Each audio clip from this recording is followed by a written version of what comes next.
personne ne le remarquait vraiment. Du coup, j'ai changé de banc et cette fois-ci, j'ai posé l'iPhone au-dessus du sac et je suis parti. Mais aussi, pour que ça puisse paraître, au bout de 20 minutes, personne n'avait osé le prendre. Peut-être que j'étais trop près du sac, peut-être que vu qu'il était dans sa boîte, c'était trop beau pour être vrai, ou peut-être juste que j'étais trop cramé. Du coup, je me suis déguisé en touriste et je me suis rendu à l'endroit où il y a le plus de pickpockets à Paris, le musée du Louvre, où j'ai sorti l'iPhone de sa boîte et je l'ai posé juste là. Et il n'a fallu que 2 secondes avant que des gens commencent à le remarquer et s'approchent. Mais ce que le voleur ne savait pas, c'est qu'il allait avoir une sacrée bonne surprise en voyant que j'avais caché une brique dans la coque du téléphone avec mon code promo pour investir sur Brix, une application qui permet d'investir dans l'immobilier à partir de 10 euros. Et au bout de seulement 17 secondes, un gars s'est approché, il a fait comme si c'était le sien et il est parti avec.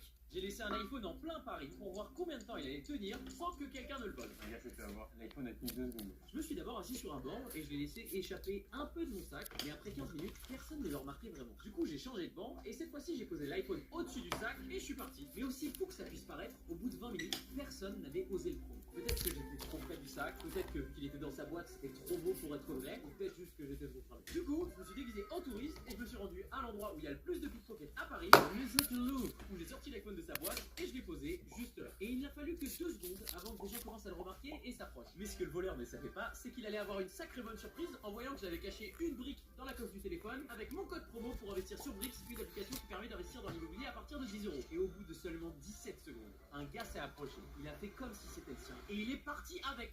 J'ai laissé un iPhone en plein Paris pour voir combien de temps il allait tenir sans que quelqu'un ne le vole. Un gars s'est fait avoir. L'iPhone a tenu 2 secondes. Je me suis d'abord assis sur un banc et je l'ai laissé échapper un peu de mon sac, mais après 15 minutes, personne ne le remarquait vraiment. Du coup, j'ai changé de banc et cette fois-ci, j'ai posé l'iPhone au-dessus du sac et je suis parti. Mais aussi, pour que ça puisse paraître, au bout de 20 minutes, personne n'avait osé le prendre. Peut-être que j'étais trop près du sac, peut-être que vu qu'il était dans sa boîte, c'était trop beau pour être vrai, ou peut-être juste que j'étais trop cramé. Du coup, je me suis déguisé en touriste et je me suis rendu à l'endroit où il y a le plus de pickpockets à Paris, le musée du Louvre, où j'ai sorti l'iPhone de sa boîte et je l'ai posé juste là. Et il n'a fallu que 2 secondes avant que des gens